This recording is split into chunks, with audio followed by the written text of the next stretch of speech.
আসসালামু আলাইকুম ওয়া রাহমাতুল্লাহি ওয়া বারাকাতুহু।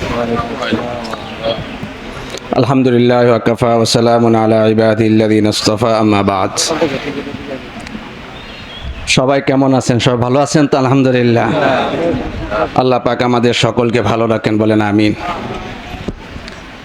উপস্থিত অত্র এলাকার আমার থেকে অনেক জ্ঞানী গুণী বিশিষ্ট ব্যক্তিবর্গ, মঞ্চে উপবিষ্ট হযরত ওলামায়ে কেরাম, আমার অত্যন্ত সিনিয়র জ্ঞানী আলেমরা এখানে উপস্থিত আছেন, সকলকে আন্তরিক মোবারকবাদ জানিয়ে আমি অত্যন্ত সংক্ষিপ্তভাবে কয়েকটি কথা বলেই আমি আপনাদের কাছ থেকে বিদায় নিব। ওমা তাওফীক ইল্লা বিল্লাহ। সম্মানিত উপস্থিতি, আমি কয়েকটি দিক নিয়ে আপনাদের সামনে আলোচনা করব। একটু মনোযোগ সহকারে সবাই একটু কথাগুলো শুনবেন, বেয়াদবি মাফ করবেন। প্রথম যে কথাটা আমি আপনাদের সামনে আরজ করব, আমরা অনেকে হাতে তালি দেই, তাই না? বিষয়টা হাতে তালি বিষয়টা কি আসলে? এটা যেহেতু ইসলামিক একটি সংগঠন, সমাজ কল্যাণমূলক একটি সংগঠন, আমরা অনেক সময় আমাদের অজান্তে হাতে তালি দেই। এই হাতে তালিটা যদি কোরআনের বিপক্ষে হয়, তা আমরা কোরআনের পক্ষে থাকবো না কোরআনের বিপক্ষে যাব? জোরে বলেন। সূরাতুল আনফাল 9 নম্বর পারা 35 নম্বর আয়াত আপনারা দেখে নেবেন। আল্লাহ রসুল সাল্লাল্লাহু আলাইহি সাল্লাম দুনিয়াতে যখন আসছেন, তখন মসজিদে বাইতুল্লাহ এর মুতাল্লি যারা ছিলেন, তারা সবাই ছিলেন মুশরিক। উতবা, শাইবা, আবু জাহেল এরা মুতাল্লি ছিলেন, তত্ত্বাবধায়ক ছিলেন। আল্লাহ রসুল সাল্লাল্লাহু আলাইহি ওয়াসাল্লাম যখন বাইতুল্লাহকে সামনে রেখে নামাজ পড়তেন, তখন আল্লাহ সুবহানাহু ওয়া তাআলা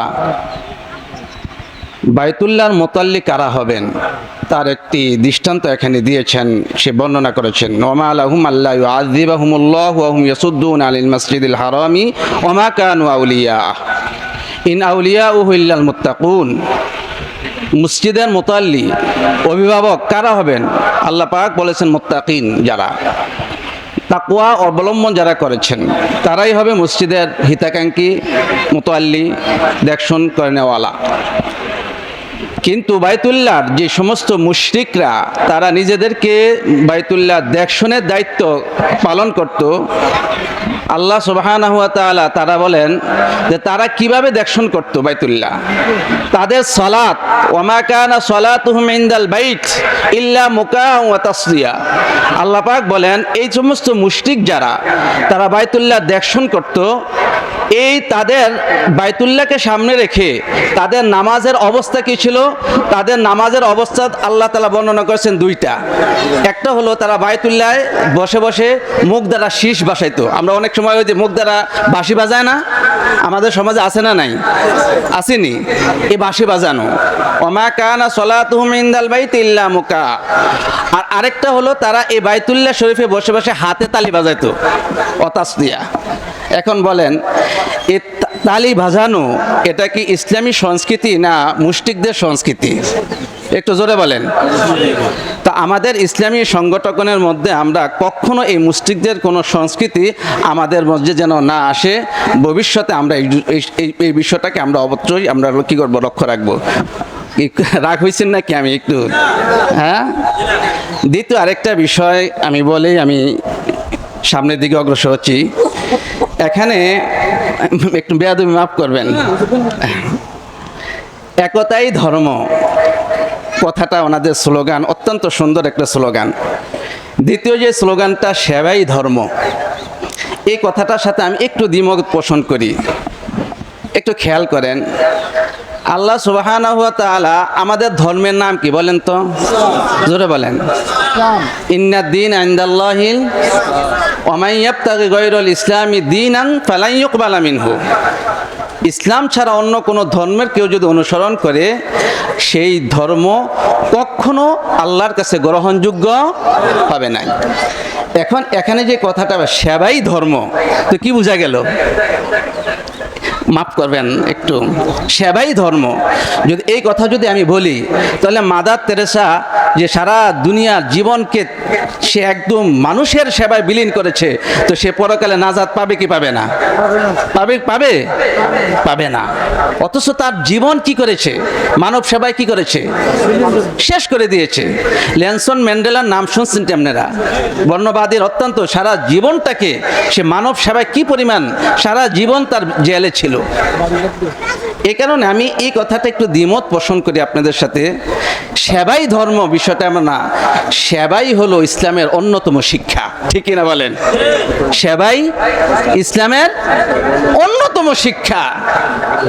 রাসূল সাল্লাল্লাহু আলাইহি সাল্লাম যখন ওহী লাভ করলেন, আম্মাজান হযরত খাদিজাতুল কুবরা রাদিয়াল্লাহু তাআলা আনহাকে কাছে জাম্মিলুনি, বুখারী শরীফের প্রথম বদরুল ওহীর ভিতরে এই হাদিসটি এসেছে। খেয়াল করেন, বদরুল ওহীর ভিতরে এই হাদিসটা এনেছেন ইমাম বুখারী রাহমাতুল্লাহ আলাইহি, জাম্মিলুনি, আমাকে কম্বল দ্বারা আবৃত করো। তখন হযরত আম্মাজান খাদিজাতুল কুবরা রাদিয়াল্লাহু তাআলা আনহা হুজুর সাল্লাল্লাহু আলাইহি ওয়াসাল্লাম এই পরিস্থিতি থেকে যখন শান্ত হলেন, তখন শান্তনা হওয়ার পর গারে হেরার হযরত জিবরাইল সাল্লাল্লাহু আলাইহি ওয়াসাল্লামের সাথে কি ঘটেছে সব কিছু তিনি খুলে বললেন। বলার পরে হযরত আম্মাজান খাদিজাতুল কুবরা রাদিয়াল্লাহু তাআলা আনহা রাসূলকে কি বলে সান্ত্বনা দিয়েছেন জানেন? 5টা জিনিস দ্বারা। কি দ্বারা বলেন? আমরা তো মনে করি ইবাদত মানে নামাজ রোজা। আমরা কি মনে করি? ইবাদত মানে নামাজ রোজা হজ, এটাই ইবাদত না। আমরা শুধু ইবাদত নামাজ রোজার মধ্যে সীমাবদ্ধ না।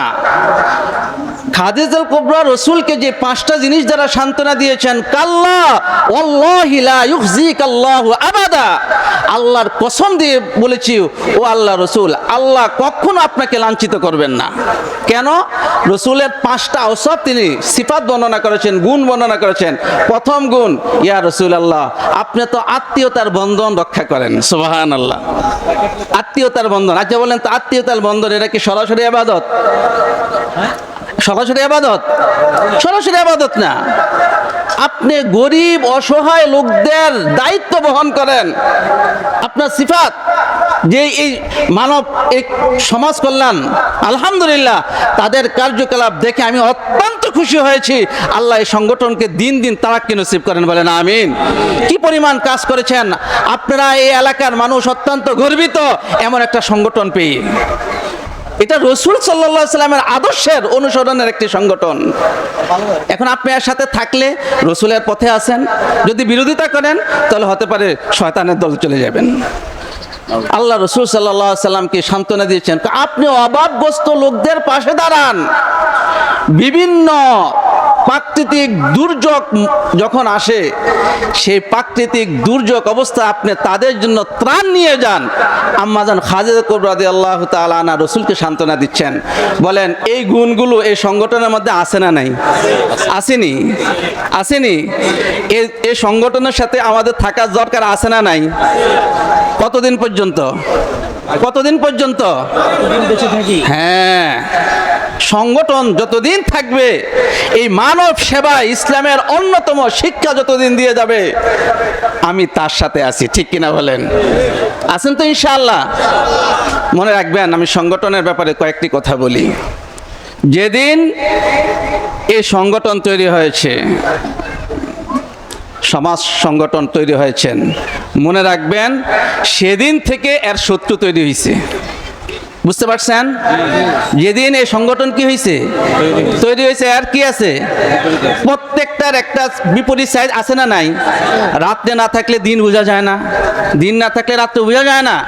এই কাজটা ভালো না খারাপ? ভালো না খারাপ? ভালো কাজ, এটা আল্লাহর কাজ। তো শয়তান তো এর বিপরীত। শয়তান তো বলছে মানুষ যত ভালো কাজ, আমি ডাইনে বামে সামনে পিছনে থেকে আমি তাকে ধোঁকা দিব, সেজন্য ভালো কাজ করতে না পারে। তো বোঝা গেল এই সংগঠন যতদিন আছে এর একটা নেগেটিভ সাইট আছে না নাই? যেদিন হয়েছে আর একটা শত্রু তৈরি হয়েছে, মনে রাখবেন এটা আপনাদের মধ্যে হতে পারে, এই সংগঠনের মধ্যে হতে পারে। তবে মনে রাখবেন যে সংগঠনে 4টি কাজ থাকবে, কখনো দুনিয়া কিয়ামত হয়ে যাবে ইনশাআল্লাহ, দুনিয়া শেষ হয়ে যাবে, এই সংগঠন ততদিন পর্যন্ত থাকবে। কয়টা কাজ? কয়টা কাজ? 1 নম্বর, কোন কাজ সংগঠনের প্রথম ভিত্তি যদি ইখলাসের উপর থাকে। কিসের উপর? জোরে বলেন কিসের? ইখলাস মানে যা কিছু করি কার জন্য? জোরে বলেন, যা কিছু করি কার জন্য? আপনি কত বড় কাজ করেছেন, আপনি লাখ লাখ টাকা মানুষের কাছে দিয়েছেন, আপনার মধ্যে ইখলাস নাই, এই কাজের আল্লাহর কাছে কোনো দাম নেই। আর আপনি একটা খেজুরের অর্ধেক আল্লাহর সন্তুষ্টির জন্য দিয়েছেন, সেটার দাম আছে না নাই? আছে নাই? আছে। আমার আপনার কাজের মূল্যায়ন সবকিছু হবে কিসের ভিত্তিতে? ইখলাসের ভিত্তিতে। এই কারণে এই সংগঠনের যত কাজ আছে, এখন আপনি বলেন মানুষের থেকে বাহবা নেবেন না আল্লাহর কাছ থেকে বাহবা নেবেন? যদি আল্লাহর কাছ থেকে বাহবা নিতে চান তাহলে মানুষের বাহবা কি করতে হবে? বাদ দিতে হবে। বুঝতে পারছেন? এই কারণে হাদিসে আসছে না 3 ব্যক্তিকে কাল কিয়ামতের ময়দানে ডাকবে। একজন হলো ওই দানবীর যে এত দান করেছে, তো বলছেন যে তুমি আমার জন্য কি করেছো? কি আল্লাহ আপনি দান করেছেন, বুখারী শরীফের রাওয়ায়াত, আপনি আমাকে সম্পদ দিয়েছেন, আমি আপনার পথে সব কিছু ব্যয় করেছি। কয় না, তুমি মানুষ তোমাকে দানবীর বলবে, এই জন্য তুমি দান করেছো, আমার কাছে আজ তোমার কাছে কিছু পাওয়া নাই, তাকে অধমুখী করে তাকে জাহান্নামে নিক্ষেপ করবে। এই কারণে আমরা কি এই কাজ করে জাহান্নামে যেতেছি না জান্নাতে যেতে চাই? তো জান্নাতে চাইতে হলে আমাদের কি লাগবে? ইখলাস লাগবে, 1 নম্বর। 2 নম্বর আমানতদারিতা। 2 নম্বর কি ভাই? 1 টাকা আসবে এটারও হিসাব থাকবে, 1 টাকা ব্যয় হবে সেটারও কি থাকবে? হিসাব থাকবে। এই আমানতদারিতার কারণে হাজারো সংগঠন কি হয়ে যায়? শেষ হয়ে যায়। আমি খুব সংক্ষিপ্তভাবে বলতে পারি, যেহেতু সংক্ষেপ অল্প সময়। 3 নম্বর ঐক্য। কি বলেন? ওয়াতাসিমু, যে আমাদের মুহতারাম অনেকে বলেছেন ঐক্য। ঐক্য এত বড় একটা শক্তি, একতাই বল, যে ওয়াতাসিমু বিহাবলিল্লাহ বলছেন। কোন একটা কাজ করতে হলে ঐক্য লাগবে। কি লাগবে ভাই? ফাটল। খুব খেয়াল করে শুনবেন ভাই, আপনাদের এখানে সভাপতি সেক্রেটারি সাহেব আছে না? আপনারা তো বানাইছেন নাকি? মনে রাখবেন, কোনো একটা সিদ্ধান্ত করার আগে কেউ সিদ্ধান্ত করবেন না, আর কোনো একটা সিদ্ধান্ত করার পরে আপনারা আর বিরোধিতা করবেন না। বুঝেন না আমার কথাটা? বুঝতে পারছেন? একটা পরামর্শ হবে, পরামর্শের আগে কোনো পরামর্শ নাই, পরামর্শের পরে কোনো বিরোধিতা নাই। ওয়াশাউইরহুম ফিল আমর, পরামর্শের মাধ্যমে যখন কোনো একটা বিষয় যদি একমত হয়ে যায়, তখন আপনার কর্তব্য হলে ফাইদা আযামতা ফাতাওয়াক্কাল আলাল্লাহ। কোনো একটা বিষয় যখন ঐক্য হয়ে যাবেন, তখন আল্লাহর উপর দৃঢ়তা রেখে সেই কাজ করে যাবেন, আল্লাহর পক্ষ থেকে যা বরকত হবে। এখন কেউ যদি বলে হ্যাঁ আমারটা কেন গ্রহণ করলো না সভাপতি সাহেব, সেক্রেটারি সাহেব, আমি এই সংগঠনে নাই, তাহলে বুঝতে গেলে আপনি দিনের জন্য করেন না, আপনি নিজের স্বার্থের জন্য করতেছেন। ঠিক না বে? ঠিক। আমরা দিনের জন্য করতেছি না, আল্লাহর জন্য করতেছি। এখানে পরামর্শ সাপেক্ষে যেটা হবে তার উপর আমি আছি। রাজি আছেন তো ইনশাআল্লাহ? আর সর্বশেষ 4 নম্বর হলো প্রচেষ্টা। শুধু এই সংগঠন এই মেহেলদা কোটের মধ্যে যেন সীমাবদ্ধ না থাকে। আমি সভাপতি, আমি সেক্রেটারি, আমি অনেক বড় সদস্য, আমি বাস একটা পদ পাওয়া গেলাম, আমি বয়ে বয়ে ঝিমাইলাম। বছরে একটা কোরবানি ঈদ, ঈদুল ফিতরের ভিতরে আইসা একটু আনুষ্ঠানিক করলাম, তারপর সারা বছর আমি ঘুমায় রাখছি না। আপনার এই সংগঠন যেন সারা বাংলাদেশ ব্যাপী হয়। বুঝেন না আমার কথাটা? আপনার এই সংগঠন যেন কি না হয়, এই এলাকা ভিত্তিক না হয়, এই সংগঠন যেন সারা বাংলাদেশ, সারা পৃথিবী ব্যাপী চিন্তা করেন। বুঝেন না আমার কথাটা? আর সুন্নাহ ফাউন্ডেশন আসেনি? আসেনি? আহমদুল্লাহ সাহেব আল্লাহ হায়াত আবার কি কাজ করতেছেন, আপনারা সেই উদ্যোগ নেন। টাকার ব্যবস্থা কে করবে? আহমদ সাহেবকে অনেক টাকা নিয়ে বসছেন, কাজ করছেন, আল্লাহ পাক কি বরকত দিয়েছেন। সারা বাংলাদেশে ওনার কার্যক্রম আছে না নাই? বাংলাদেশের গন্ডি পাড়িয়ে আছে না নাই? আপনি চিন্তা করেন। এটার জন্য প্রচেষ্টা লাগবে কি লাগবে না? করবেন তো ইনশাআল্লাহ সবাই? আল্লাহ পাক আমাদেরকে আমল করার তৌফিক দান করুক। আরেকটা কথা বলি, এটা হলো সংগঠনের ব্যাপারে কয়েকটা কথা বললাম। একটু সময় আছে ইনশাআল্লাহ? হ্যাঁ, আচ্ছা। যারা আজকে প্রতিযোগিতা দিয়েছ, তোমাদের সুপ্ত প্রতিভা বিকাশের জন্য আজকে এখানে অনেক আলোচনা, তোমরা কোরআনে কারিমে তেলাওয়াতে অংশ নিয়েছ, এই গজলে নাত গজলে অংশগ্রহণ করেছ, তোমাদেরকে শুকরিয়া আদায় করি। যুবক ভাইরা এখানে যারা আছো আপনাদেরকে বলি, এবং ছোট ছোট কচি বাচ্চারা যারা আছো তোমাদেরকে বলি, আজকে তোমরা শিশু যুবক, আগামী দিনের তোমরা এই সমাজ জাতির ভবিষ্যৎ, ঠিক না বেঠিক? আজকের যুবক আগামী দিনের কি ভবিষ্যৎ। সেক্রেটারি সাহেব, সভাপতি সাহেব আছেন, এরা কি সারা জীবনে সেক্রেটারি সভাপতি তোমরা আসতে হবে কি হবে না? হবে না? এখন এই স্থানটা দখল করতে হলে যোগ্যতা লাগবে কি লাগবে না? লাগবে না? আচ্ছা তোমাদেরকে একটা বলি, আজকে যারা এখানে অংশগ্রহণ করেছো, তেলাওয়াত করেছো, এখন কি তেলাওয়াত হয়েছে? এই কে কত গেমস খেলতে পারো, কে কত ফ্রি ফায়ার খেলতে পারো, এরকম হয়েছে? হ্যাঁ, কে কম্পিউটারের, এরপরে মোবাইলের কে কত গেম, কে কত মানে প্রোগ্রাম তোমরা জানো, এমন কোনো প্রতিযোগিতা এখানে হয়েছে? আজকে আমার শিশু বাচ্চা যুবক ভাই আজকে হাজারো সংসার এই মোবাইল নামক গজব শেষ করে দিচ্ছে, ঠিক কিনা বলো? এত সময় পাও কই বাবা, এত সময় পাও কই? আমি তো এত সময় পাই না। আজকে আমার একটা অন্য জায়গাতে একটা ব্যস্ততা ছিল, একটা প্রোগ্রাম ছিল, শুধুমাত্র আপনাদের এখানে আসছে। আমি এখানে আপনাদের পাশেই হযরত ইব্রাহিম রহমতুল্লাহ আলাই উম্মুল কোরা ইব্রাহিম মাদ্রাসার যেহেতু একটু দায়িত্বে আছি, সেই সুবাদে আমি এখানে আসছি। আমার আজকে অনেক বড় একটা প্রোগ্রাম ছিল, সেটাকে মিস করে এখানে আসছি। বাবা এত সময় পাও কই, এত সময় পাও কই? আজকে যুবক সমাজ যখন দেখি মোবাইলের পিছনে তার জীবনকে শেষ করে দিচ্ছে। আজকে ছাত্ররা পড়াশোনা বাদে মোবাইল ছাত্রদের পড়াশোনা শেষ করে দিচ্ছে, যুবকদের যৌবন শেষ করে দিচ্ছে, হাজারো পরিবারের ঘর সংসার এই মোবাইল নামক এই ভাইরাস শেষ করে দিচ্ছে, ঠিক না বেঠিক? এখন যদি মোবাইল চালায় যদি তোমার জীবন গড়ো, ভবিষ্যতে কি জাতির নেতৃত্ব কি তুমি গ্রহণ করতে পারবা? পারবা? ভালো একটা হাফেজ, ভালো মানের হাফেজ হইতে পারবা? ভালো মানের একজন সমাজের স্কলার, অনেক বড় ব্যক্তি হইতে পারবা? এই কারণে তোমাদেরকে পায়ে ধরে বলি, যেটা কাজ সেটা করো, যেটা আমার জীবনকে শেষ করবে, আমার যৌবনকে শেষ করবে, সেটাকে আমরা লাথি মেরে আমরা ফেলে দেবো। রাজি আছেন তো ইনশাআল্লাহ? রাজি আছেন তো ইনশাআল্লাহ?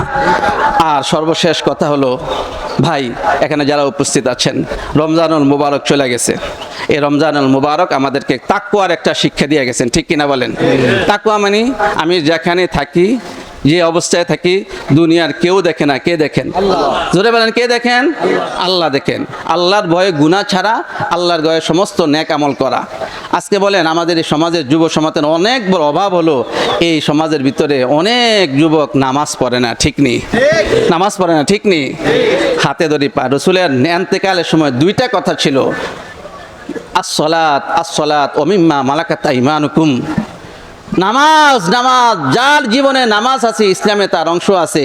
লা সাহমা ফিল ইসলাম লিমান লা সালাত লাহু, ওই ব্যক্তি ইসলামে কোনো অংশ নাই যার নামাজ নাই।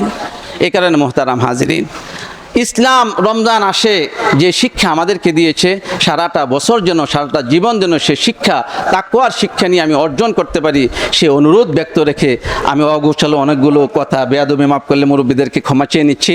আল্লাহ তাআলা আমাদের সকলকে কথাগুলো বুঝার, এর উপর আমল করার তৌফিক দান করুন। আমিন। আসসালামু আলাইকুম ওয়া রাহমাতুল্লাহ।